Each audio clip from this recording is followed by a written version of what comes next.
Hello and welcome to Message to the Masses with Tessa. I am super excited to be here. I am your host, Tesa Colvin. I'm your resident publishing consultant, and we are here to not just talk about books. We're going to dig into the big why, the fuel to the fire. We talk to entrepreneurs, we talk to coaches, consultants, speakers, and we really dig into what the fuel to their fire is. I'm so excited to have my very own, I'm happy to have Serena Myers here with me. She is a little burst of sunshine all the time. And we're going to dig into and talk to her a little bit about her journey, her book, her work, and so much more. Thank you so much for being here, Serena. Thanks for having me. I'm excited. So let's get into it. So here's what I know. I call you my little burst of sunshine because you just light up a room, right? It's not just the beautiful pink hair. It's you. You know, how did you get to be this? You just bring smiles to everyone that meet you. How did you get here? It's funny that you say that I'm your little burst of sunshine because in my corporate days, my old boss used to call me a little ball of rage. So that's different. It's a bit of a different experience with me for sure. And this is literally over a decade of a lot of inner work, of really like shedding a lot of layers and a lot of just all the sort of stuff that I had put up as ways to protect myself and ways to kind of get through my life. Whereas now I'm able to live it in a way that feels really open and receptive and flowing. But it wasn't always like that, for sure. And it's funny that you say that, you know, as you say it, it's like, you know, we do, when we exist and coexist, we put up this layer of protection. But, you know, just like things can't get in, things can't get out. Right. I would have never guessed that someone would call you a little ball of rage. That never would have crossed my mind because you are a ray of sunshine to me. There's always a smile that just happens naturally when I connect with you. And so how did you go from being a little ball of rage to doing the work that you do? I know there's an inner work journey. How did you realize it was time to flip some switches? It actually snuck up on me. So It wasn't something I consciously chose, to be honest. Okay. I actually went into it with this idea that I wanted to understand myself in deeper ways psychologically because I'd done therapy, wasn't really working. And I started working with a shamanic practitioner locally. Okay. And again, I was not taking a spiritual approach to it at all. It was very much, this is just a deeper way to tap into my unconscious mind. And it kind of snuck up on me. So by doing this, I started to shed these layers and then I cracked back open in the way that I was as a kid, which was really open, carefree, very sensitive and very intuitive. And because I hadn't chose it, my defenses weren't up. It was just suddenly I was having these really profound, really spiritual experiences. And you know, I kind of just went along with the ride and I started to really treat that as an opportunity to keep digging deeper. And then I started to consciously choose it. But it didn't happen, you know, it wasn't like I woke up one day and said, you know what, enough is enough. Like I know a lot of people have those moments and those stories. I didn't have a turning point where I said something had to change. It just had to sort of switch within me and then go, okay, cool, we're doing this now. And it's funny that you say you went back to like how you were as a child because that's what I get from you, just this happy-go-lucky, like, you know, I'm going to love my favorite color. I'm going to love all the bunnies. I'm going to love all the kitties. I don't know. That's the energy that I get. And it's infectious, but in a good way. You know, when we hear infectious, it's like, that's not good, but in a good way. So how has that led to the work that you do? Tell us about the work you do and how you even got into that. So again, it was like my personal life influenced the work. So it was as this was happening for myself, and I did do a lot of inner child work, and I really do bring a lot of play into my life and just really working around like the freedom of expression, because that's what kids are, right? They're completely expressed. They haven't built up the filters of what they should and shouldn't do. Right. Right. So when I started doing all this inner child work, I started to be more expressive. And then what it does is it kind of, because this is how I live my life, it gives other people permission. They say, hey, if she can do that, I can do that. Yeah. And I started realizing how important that belief that anything is possible for us is, and I started to incorporate that into my work. People, and myself included, really kind of build up these businesses and these lives by other people's rules and other people's standards, and they define success. And then suddenly you achieve this success, you've built this, you know, you've lived this life that is on this formula of what happiness should be. And it feels kind of at the end because it's not your definition of success or happiness. And so I started to bring that into my work. So because I do the work I do, I don't just do regular coaching, and I don't just do regular group programs about work on your inner child. I work on soul purpose. I bring in messages from the angels. It's actually a very deep and profound way that people could do on their own, but they don't know they have these tools available to them. So by showing them that these beautiful spiritual things are available to anybody, it's not just for the gifted few, that's how I was able to sort of integrate the stuff I was doing personally into my business life. So all these things started becoming possible for these people that really thought they had to hire someone to do it, or that it was never going to be available to them. So to be fair, you didn't necessarily have a business plan that said, you know, this is what I'm going to incorporate and this is how I'm going to do it. It was more of a personal plan that led to just an amazing business that you love, right? Well, it was a really boring business. So I did have a business plan that said this is what I'm going to do, but it had none of the juicy stuff in it at all. It was very like my first like corporate look when I started my branding business was like black, white, and hot pink. And it was like button-up shirts, and it was pretty gross. It wasn't me at all. And I couldn't figure out why I couldn't find any clients. And it's because I was putting all this stuff into the world that had nothing to do with me. And it was about the persona. It was about what I should be. This is what a successful business looks like. Yeah. And you know what? There are several of us, several viewers who have this perception of what success is, what an author is, what a business is. And we're going to get into that. I have some very juicy questions for you, but we're going to take a break. So I'm preparing you. I have some juicy questions for you. When we come back, we're going to dig into the shoulds that are throwing us off and keeping us from reaching our goals. So we'll be back right after the break. Love it.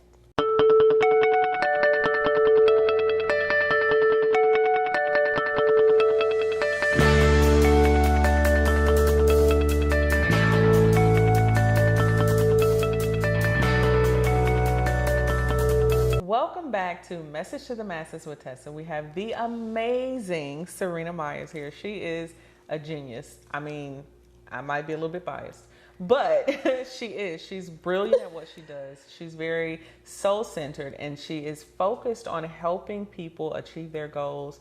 And it starts with defining what their goals looks like, what it is that they envision, not the shoulds. So we're going to get into the shoulds. Before we went on break, you mentioned that you had a brand that was built on the shoulds. So it was very buttoned down. It was very stiff. It was nothing like you are. It didn't have the energy, the passion, the power, the soul of you. How would someone know if they have built a business or started a thing, a movement of their own, and it's not based on their soul purpose? How would they even know? So I think there's two factors. Okay. The first one is not always the case. Okay. And that is that the money's it's just not coming in. Okay. So clients aren't finding you. It doesn't matter that you're doing all the right things and you're running the ads and you're hiring the experts to back you. When you're doing everything right, and that's all, right and should are siblings there. And business isn't coming in, there's a good chance there's a misalignment there, whether it's what you're doing or how you're articulating what you're doing. That tends to be one of the big giveaways. The other one is that no matter how much business is coming in, you feel kind of, this should feel sparklier. Or it felt really sparkly when you started, and then it started to fizzle out. It's like, soda that's gone flat. So when you notice that that's happening, that means that something in you has shifted. And we can't always do things the way we always did them. Right. Things will change and grow along with us. And so long as we're expanding, we're doing things the exact same way, that misalignment is going to start to happen. And it'll start to feel less joyful, less exciting. Okay. Is that what happened for you? To be honest, it actually just hadn't ever felt really sparkly. From the very beginning. Yeah, I was just doing it wrong right from the start. I had hesitation even in dyeing my hair pink. Wow. I polled the people in my network to make sure that they could still take me seriously with pink hair. And the coolest thing that happened when I dyed my hair pink, and I don't actually recommend this as a marketing technique, but if it's actually you, then it works really well. All of a sudden, people started remembering me. I had someone say to me, "Oh, it's so nice to meet you," and we'd met 3 or 4 times before that. Oh, wow. And all of the hiding I had been doing behind my business and behind my social profiles, I couldn't hide anymore. People literally stop me on the street. Little kids will chase me down being like, "Hey, pink lady." And which is great because I'm 5 at heart, so it's awesome. I get to play with my friends. But it was a wonderful way to pull me out of my shell further so that I could start to show up more as myself and to be that consistently. So whether you meet me in person or on Instagram or, at a networking event where everything is kind of like stuffy, I am still the same person. Oh, I love that. Yeah, I really show up as myself all the time. And the permission to do that is a big thing because, again, you have to surrender everything you've been told to do. So if you were going to give advice to someone, maybe they don't necessarily want to dye their hair pink, maybe it's purple, what would it be? What would be that advice to help them break out of that shell and just, embrace who they are so that their business and their lives or whatever their goal is can flourish? What would that piece of advice be? It would be unapologetically yourself. There is, if you can check all of those shoulds and what you think you're supposed to do and just show up exactly as you are, it's going to turn some people off and it will push some people away. And that's fine because they're not the right people. If you have to pretend to be someone else to be able to get clients or make friends or whatever, then those aren't the right clients and friends for you. So if you can just embrace all that you are in whatever way that looks like for you, pink hair or not, then not only are you going to feel really good, but you're going to attract the right type of work and the right type of people. And it's funny, I'm going back to something that you said earlier was, the money not coming in, the clients just not sticking, so to speak. Like maybe you have prospects and then they just never come back. That is like death for a business. Like if you're not making money, it's really not a business yet. And so when you experienced that, did you immediately start checking the strategies versus yourself, or did you just directly go to the inner game? That's a really good question. I'm trying to think back. I don't think I had initially started checking with myself. I remember my husband and I had like the talk, which was, if this doesn't start to work, you need to get a job. That's the talk? That's the talk. I know some people it's like kids or buying a house. For us, it was do you go get another corporate job or not? That's just the people we are. But when he said that, this is go time. Like, it's not working. What needs to change? And it wasn't overnight. It wasn't like one day I decided, okay, I'm just going to show up and be myself. But it was, I'm going to share a little bit more vulnerably.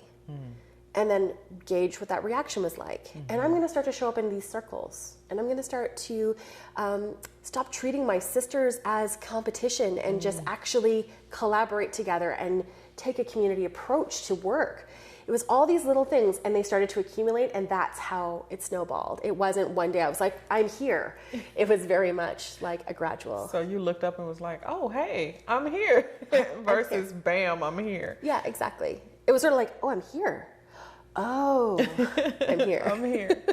You know what? That's interesting because the way that we're taught to measure success has nothing to do with any of the things that it's like, do you have a logo? Do you have a website? Do you have a tax ID number? And all of those things. Never once is it, do you like your business? Like that's, for me, that's a personal journey question. Like, do I even like my business? I've had to deconstruct some things, reconstruct some things, eliminate some things. And I felt bad along the way. So here's what I want to get into. We're going to take a break here in a second, but I want to get into how do we avoid feeling bad when we're just being ourselves? So, but not yet. Okay. So we'll be back in just a moment. We're going to dig into that question.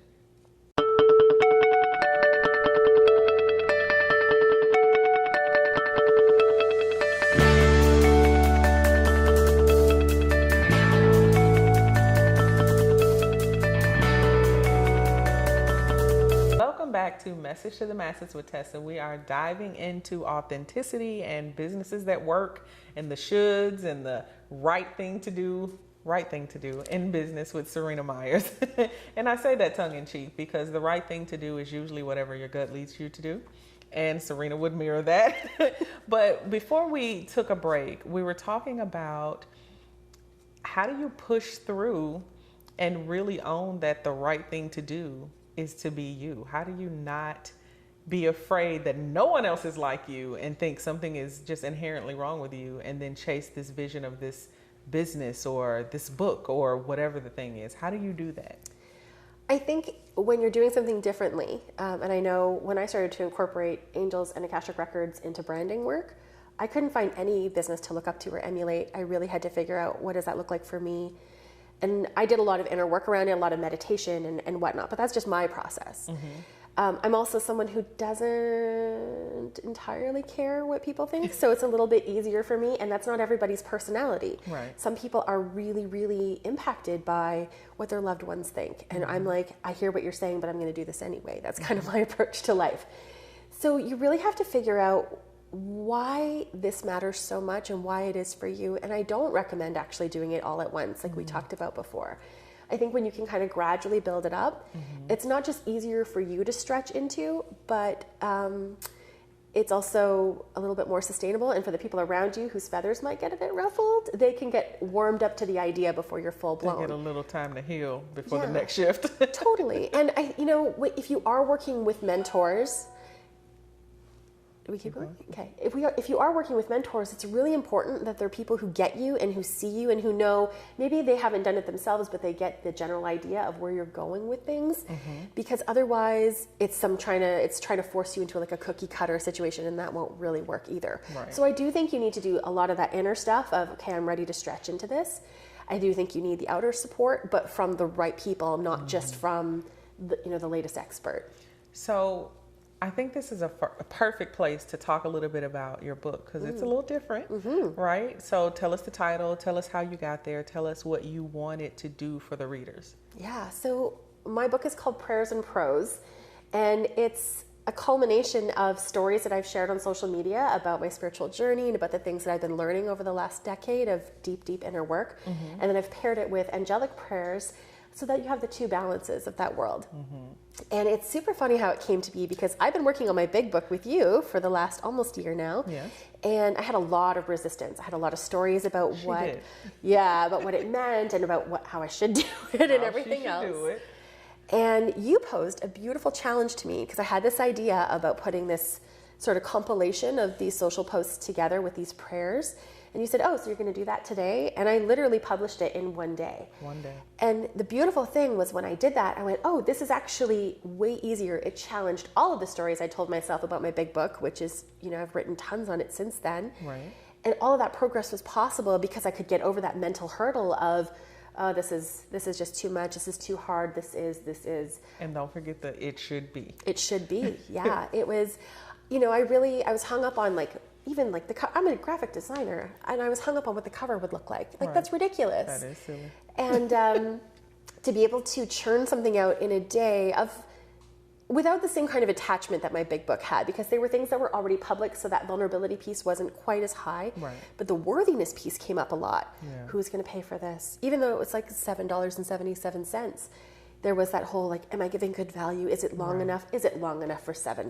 Come on, Serena. But this is the kind of stuff that went through my head, you know what I mean? It is. So and those are the things that hold people back, not just from writing a book, but when it comes to goals and all of that good stuff. And so not only is it a good lesson for you, so now you have a point of reference for yourself, but it's also a good place for when we're talking to the audience here, and when you're sharing and working with your clients, you can say, listen, I wrote and put out a book in a day, right? And it's not just, I'm awesome, because you are, but these are the myths that I had to kill to publish a book in a day, right?